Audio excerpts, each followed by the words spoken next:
Hi friends, welcome to exam theory. तो आपके लिए यहाँ पर मैथ मिनी मॉक टेस्ट लाया गया है जिसमें आपको 5 प्रश्न दिए जाएंगे। इन पांचों प्रश्नों को आप अटेम्प्ट जरूर करके देखिएगा, जो कि आपके आने वाले एग्जाम जैसे कि SSC MTS, NTPC CBT 2, UPSI, SSC GD, group D, Bihar CGL या सीटेट या फिर अन्य कई गवर्नमेंट एग्जाम में आपके इस तरीके के प्रश्न पूछे जाते हैं। तो इन 5 प्रश्नों को आप अटेम्प्ट करके जरूर देखिएगा ताकि आपको पता चले कि आप इन परीक्षाओं के लिए कितने तैयार हैं। तो अगर आप इस चैनल पर नए हैं तो हमारे चैनल को सब्सक्राइब जरूर कर ले। यह हमारा सोशल मीडिया प्लेटफॉर्म है, आप हमसे यहाँ भी जुड़ सकते हैं। इसके लिंक आपको इस वीडियो के डिस्क्रिप्शन बॉक्स में मिल जाएंगे और इस वीडियो को अपने दोस्तों के साथ शेयर करना बिल्कुल भी नहीं भूलिएगा। तो चलिए बढ़ते आज के प्रश्नों की ओर।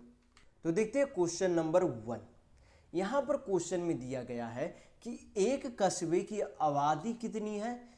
3,11,250 है। यानी कि कोई कस्बा है जिसका पॉपुलेशन कितना है? 3,11,250 है। फिर बोला गया कि महिलाओं और पुरुषों के बीच उनका अनुपात कितना है? 43:40 है। यानी कि कितना है? 43:40 है। यानी कि महिला जो है कितने यूनिट है? 43 यूनिट है और उसमें पुरुष जो है कितने हैं? 40 यूनिट है। फिर बोला गया क्वेश्चन में कि यदि उनमें से 24% पुरुष और 8% महिलाएं क्या है? साक्षर है, यानी कि लिटरेट है। तो आपसे पूछा जा रहा है क्वेश्चन में कि तो कस्बे में साक्षर लोगों की कुल संख्या कितनी है? यानी कि कितने लोग कुल मिलाकर ऐसे हैं जो लिटरेट है, यानी कि जो पढ़े लिखे हैं। तो यहाँ पर हम लोग क्या करेंगे? सबसे पहले यहाँ पर से निकालेंगे। सबसे पहले यहाँ पर क्या दिया गया? यहाँ पर कुल आबादी दी गई है, तो यहाँ पर क्या लिख देंगे? कुल आबादी को नीचे लिखेंगे। कितना है? 3,11,250 है। उनमें से कुल आबादी जो है कितने यूनिट की है? तो 43 यूनिट महिलाएं हैं और 40 यूनिट आदमी है। तो कुल मिलाकर कितने यूनिट है? तो 40 + 43 यानी कि 83 यूनिट है। तो ये आपका क्या आ गया? 1 यूनिट का वैल्यू आ जाएगा। यहाँ पर कुल आबादी है, कुल आबादी के यूनिट से जब भाग देंगे तो यहाँ पर 1 यूनिट में कितना आबादी आएगा वो आपका वैल्यू आ जाएगा। तो हमें अब क्या चाहिए? महिला की आबादी चाहिए। तो महिला की आबादी यूनिट में वैल्यू कितना है? 43 यूनिट है। तो यहाँ पर क्या कर देंगे? 43 से गुना कर देंगे। तो यहाँ पर अभी तक जो है सारा हल करने पर क्या आ जाएगा? महिला की संख्या आ जाएगी। यानी कि इस कुल पूरे आबादी में महिलाएं कितनी है वो हमें पता चल जाएगा। लेकिन हमें क्या निकालना है? साक्षर संख्या निकालना है। तो साक्षर जो है यानी कि लिटरेट कितनी महिलाएं, कितनी प्रतिशत महिलाएं साक्षर है? 8% महिलाएं साक्षर है। कितनी प्रतिशत महिलाएं साक्षर है? 8% महिलाएं। तो यहाँ पर सारा हल करेंगे हम लोग। सारा हल करने पर हमें क्या पता चल जाएगा कि कितनी ऐसी महिलाएं हैं जो क्या है? साक्षर है, यानी कि लिटरेट है। मैं इसे आगे आपको डिजिटल सम से बताने की कोशिश करूंगा। इसे जो है हम लोग डिजिटल सम से आसानी से हल कर सकते हैं। पहले हम लोग क्या करेंगे? पहले हम लोग पुरुष की आबादी निकाल लेते हैं। तो यहाँ तक तो आपका क्या निकल गया? महिला की आबादी, यानी कि महिला की जनसंख्या निकल गई। फिर क्या करेंगे? कुल आबादी कितना दिया गया है? 3,11,250। उनमें से कुल जो है कितने यूनिट है? 83 यूनिट है। उनमें से पुरुष जो है कितने हैं? 40 यूनिट क्या है? पुरुष है। तो 40 को गुना कर देंगे। यहाँ तक क्या निकल गया? कुल पुरुषों की संख्या निकल गई। कुल पुरुषों में से कितने प्रतिशत साक्षर है? 24% साक्षर है। तो यहाँ पर क्या कर देंगे? इसका 24% निकाल लेंगे। तो यहाँ पर से आपका क्या निकल जाएगा? कुल ऐसे पुरुष जो साक्षर है उनकी संख्या निकल जाएगी। हमें पूछा क्या जा रहा है? पूरी महिलाएं और पूरे पुरुष जो साक्षर है उनका योग पूछा जा रहा है। यानी कि ऐसे कितने लोग हैं जो साक्षर है, यानी कि दोनों का योग यहाँ पर करेंगे। इसे सबसे पहले हम लोग सिंप्लीफाई कर लेंगे, फिर इसके आगे क्या निकालेंगे? इसका डिजिटल सम निकाल लेंगे। तो यहाँ पर सबसे पहले 0 से 0 चला गया। यहाँ पर 83 से काटेंगे। 83 से जब यहाँ पर भाग देंगे तो आपका यहाँ पर हम लोग यहाँ पर साइड में करके देख लेते कितना आएगा। 83 से क्या करेंगे? 31, यहाँ पर 12, 2, 5। यहाँ पर क्या करेंगे? 8 तिया 24, 3 तिया 9, 8 तिया 24। यहाँ पर आपका कितना आ गया? 9 2 11। यहाँ पर आपका 10 हो गया 6, यानी कि 62, 2, 8 7 56, 7 21, 8 7 56, 2 58। यहाँ पर 30 आपका बच गया 4, 0 5। यहाँ पर आपका 3 पचे 15, 8 पचे 40 यानी कि 375 बार में चला जाएगा। कितने बार में कट जाएगा? 375 बार में चला जाएगा। यहाँ पर भी उसी तरीके से करेंगे, 1 शून्य 1 शून्य यानी कि 2 शून्य चला गया। फिर 83 से यहाँ पर काटेंगे तो कितना बार में चला जाएगा? 375 बार में चला जाएगा। अब यहाँ पर हम लोग क्या करेंगे, यहाँ पर आपको इतना गुना करने की जरूरत नहीं है। यहाँ पर हम लोग क्या करेंगे, डिजिटल सम लगाएंगे। आशा करता हूँ आपको डिजिटल सम पता होगा कि क्या होता है। यहाँ पर हम लोग क्या करेंगे, डिजिटल सम लगाएंगे। डिजिटल सम कैसे लगाएंगे? यहाँ पर जैसे कि 375 है, 375 का डिजिटल सम क्या हो जाएगा? 7 5 12 यानी कि 2 1 3, 3 3 6 यानी कि 375 का डिजिटल सम कितना होता है? 6 होता है। उसी तरीके से 43 का आपका डिजिटल सम कितना हो जाएगा? 4 और 3 7 हो जाएगा। फिर आगे 8 का डिजिटल सम तो 8 ही होगा, लेकिन नीचे हर कितना है? 10 है, यानी कि 10 का डिजिटल सम कितना होगा? 1 होगा, यानी कि नीचे 1 लिखने की जरूरत नहीं है। तो यहाँ पर अब क्या करेंगे, इसका डिजिटल सम निकाल लेते हैं। तो 375 का डिजिटल सम अभी कितना आया था? 6 आया था। फिर उसके आगे क्या है? 4 है, तो 4 का डिजिटल सम तो 4 ही रहेगा। उसके आगे 24 है, तो 24 का डिजिटल सम आपका कितना हो जाता है? 24 का डिजिटल सम 4 2 6 हो जाता है। यहाँ पर फिर क्या करेंगे, इसे गुना करेंगे तो 7 6 42 होता है। 42 का डिजिटल सम तो 4 और 2 6 हो जाता है। 6 को क्या करेंगे, 8 से गुना करेंगे तो 8 6 48, 48 को फिर 8 4 12 यानी कि 2 1 3 डिजिटल सम हो जाएगा। यानी कि 6 इंटू 7 इंटू 8 का डिजिटल सम कितना हो जाएगा? 3 हो जाएगा। यहाँ पर क्या है, प्लस का साइन है तो प्लस का साइन रहने देंगे, यहाँ पर भी प्लस का साइन रहने देंगे। फिर क्या करेंगे, 6 4 6 इंटू 4 इंटू 6 का डिजिटल सम निकालेंगे। तो 6 चौक कितना हो गया? 24 हो गया। 24 का डिजिटल सम आप इस तरीके से निकालते, जैसे 6 चौक 24 हुआ, दोनों को क्या कर देंगे? जोड़ देंगे। यानी कि हमें इकाई अंक में चेंज करना होता है। जैसे कि 24 को क्या लिख सकते हैं? 4 2 6 बोल सकते हैं। तो यहाँ तक 6 4 का डिजिटल सम 6 आ गया। लेकिन अब क्या करेंगे, 6 को 6 से यहाँ पर गुना कर देंगे, क्योंकि 6 और 4 का डिजिटल सम 6। तो 6 को आप क्या करेंगे, 6 से गुना करेंगे तो कितना आ जाएगा? 6 छक 36, 36 का डिजिटल सम कितना हो जाएगा? 6 3 9 हो जाएगा। तो 9 अब कितना आ गया, यहाँ डिजिटल सम 3 आ गया, यहाँ डिजिटल सम 9 हो गया। तो टोटल कितना हो गया? 9 3 12। तो इसे भी हम क्या करेंगे, अब एक अंक में यानी कि यूनिट डिजिट में इसे चेंज कर देंगे तो 2 और 1 कितना हो जाएगा? 3 हो जाएगा। यानी कि इस पूरे जनसंख्या के, यानी कि ऐसे इतने मतलब जो लोग साक्षर है उनके नंबर का योग जो है, योग का यानी कि उसके डिजिटल सम का योग कितना आ गया? 3 आ गया। तो अब हम लोग ऑप्शन में यहाँ पर मिलाएंगे कि कौन से नंबर का डिजिटल सम 3 आ रहा है, वही आपका क्या होगा? सही आंसर होगा। तो यहाँ पर चेक करेंगे किसका आ रहा है, तो 8 4 12 1 13, 13 का डिजिटल सम 3 1 4, यानी कि ये आपका ऑप्शन नहीं हो सकता। फिर यहाँ पर देखेंगे 8 4 12, 12 और 9 आपका कितना हो गया? 12 और 9 आपका हो गया 21, 21 आपका 2 1 3, यानी कि ये ऑप्शन आपका अभी हो सकता है। अभी बाकी भी ऑप्शन हम लोग चेक कर लेंगे। यहाँ पर कितना हो गया? 6 5 11, 11 8 19, 19 का डिजिटल सम कितना हो जाता है? 9 1 10, 10 का डिजिटल सम 1, यानी कि आपका ऑप्शन नंबर सी भी नहीं हो सकता। फिर यहाँ पर चेक करेंगे तो 9 9 18, 18 6 24, 4 2 6 डिजिटल सम होता है, यानी कि आपका ऑप्शन नंबर डी भी नहीं हो सकता। तो यहाँ पर एक मात्र ऑप्शन यानी कि ऑप्शन नंबर बी है जिसका डिजिटल सम 3 आ रहा है। जिसका डिजिटल सम क्या आ रहा है? 3 आ रहा है। यानी कि 48,900 ऐसे लोग हैं जो कि क्या है, पूरे कुल आबादी में साक्षर है। यानी कि आपको इतना गुना करने की जरूरत नहीं है। गुना करने जाएंगे तो आपका बहुत लेट होगा। तो आप क्या करेंगे, यहाँ पर डिजिटल सम लगा लेंगे। डिजिटल सम लगाएंगे तो आपका बिल्कुल सही आंसर आ जाएगा। तो चलिए बढ़ते हैं नेक्स्ट क्वेश्चन की ओर। तो देखते हैं क्वेश्चन नंबर 2। यहाँ पर दिया गया क्वेश्चन में कि एक व्यक्ति 23,400 रुपये में 5 मेज और यहाँ पर 9 कुर्सियाँ, आप यहाँ पर लिख लेंगे। यहाँ पर क्या है, 5 मेज और 9 कुर्सियाँ जो है क्या है, खरीदता है। बोला जा रहा है कि एक व्यक्ति है, वो जो है 5 मेज और 9 कुर्सियाँ खरीदता है। कुल कितने रुपये में? 23,400 रुपये में खरीदता है।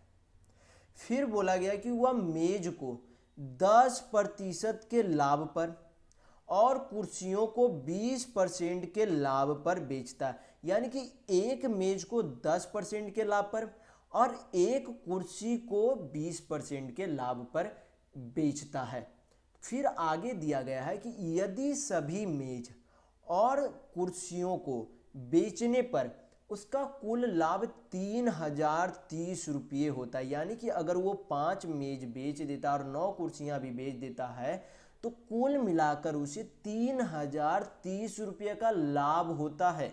तो आपसे क्वेश्चन में पूछा गया है कि 3 कुर्सियों का क्रय मूल्य कितना होगा, यानी कि 3 कुर्सी का सीपी यानी कि कॉस्ट प्राइस क्या होगा, ये आपसे पूछा जा रहा है क्वेश्चन में।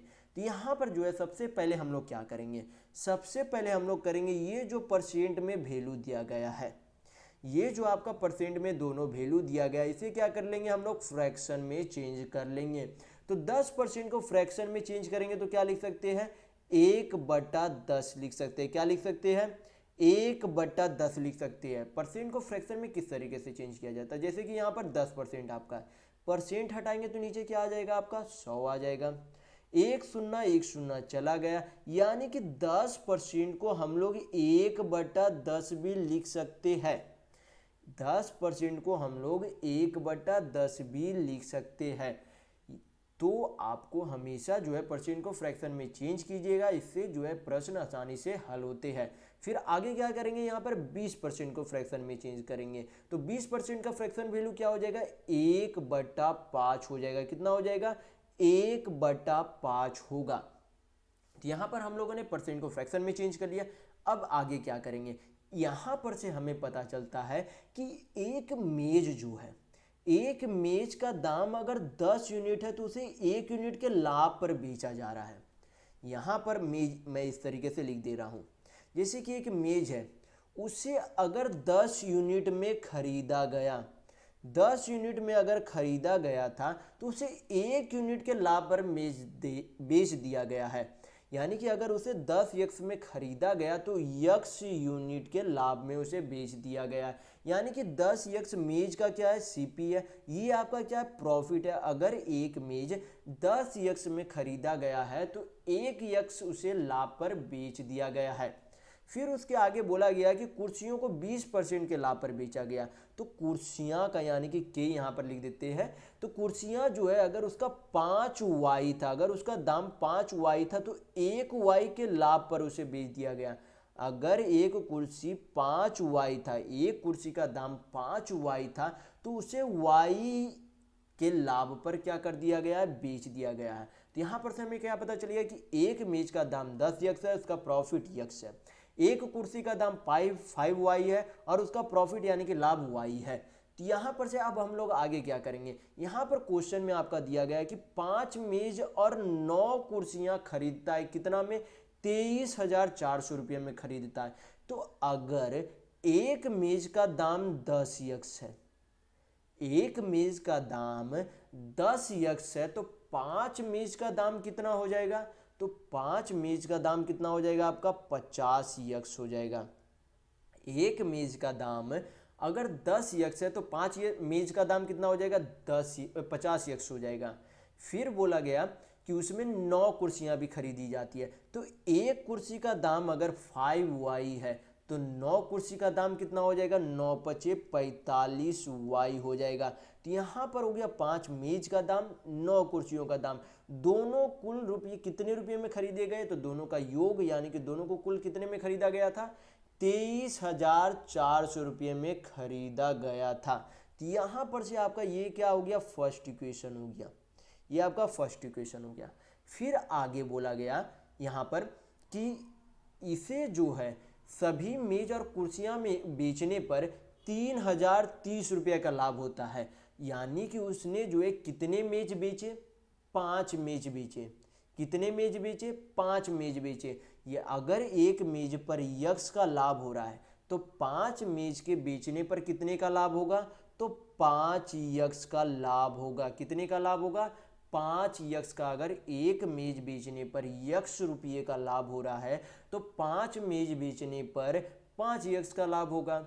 फिर उसी तरीके से बोला गया कुर्सी, कितने कुर्सी बेचे जाते हैं, 9 कुर्सी बेचे जाते हैं। उनमें से बोला गया कि एक कुर्सी पर लाभ Y रुपये है तो 9 कुर्सी बेचने पर कितने रुपये का लाभ होगा, 9Y रुपये लाभ होगा। कितने का लाभ होगा, 9Y रुपये का लाभ होगा।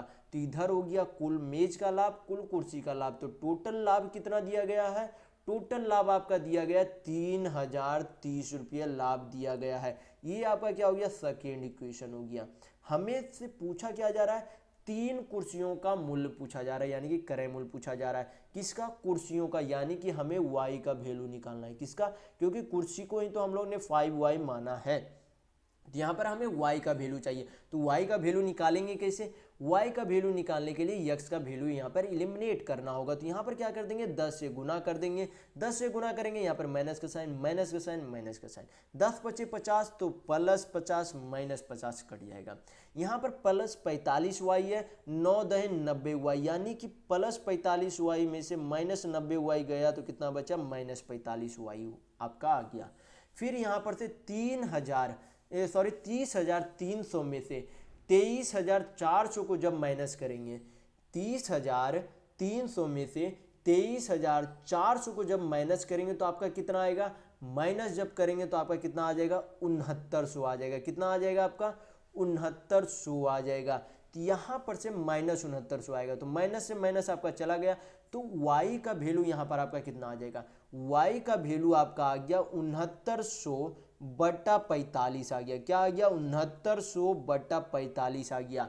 यहाँ पर तो आपका y का वैल्यू आ गया। हमें चाहिए पहले क्या, एक कुर्सी का मूल्य चाहिए, तो एक कुर्सी का क्रय मूल्य कितना है, 5y है। तो यहाँ पर क्या कर देंगे, 5 से गुना कर देंगे। क्या करेंगे, यहाँ पर क्या बोला गया, 5, यहाँ पर 5y था, तो यहाँ पर क्या कर देंगे, 5 से गुना कर देंगे।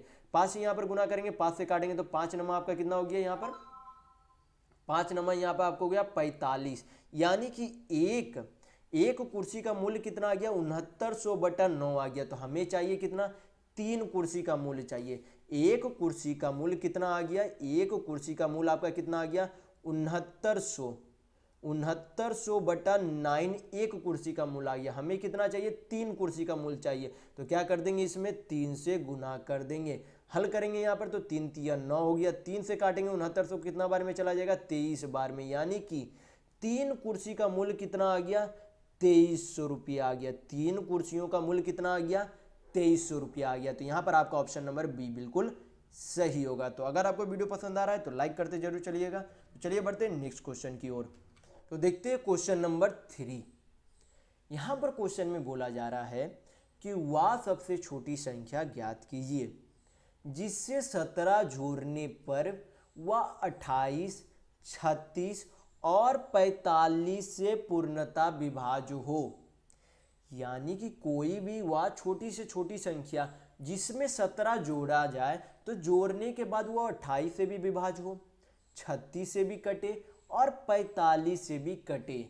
वो नंबर कौन सा है ये आपको बताना है। तो यहाँ पर हम लोग क्या करेंगे, यहाँ पर हम लोग बाई ऑप्शन से इसे बनाने की कोशिश करेंगे। बाई ऑप्शन से कैसे बनाएंगे, सभी ऑप्शन में क्या कर देते हैं, 17 जोड़ देते हैं।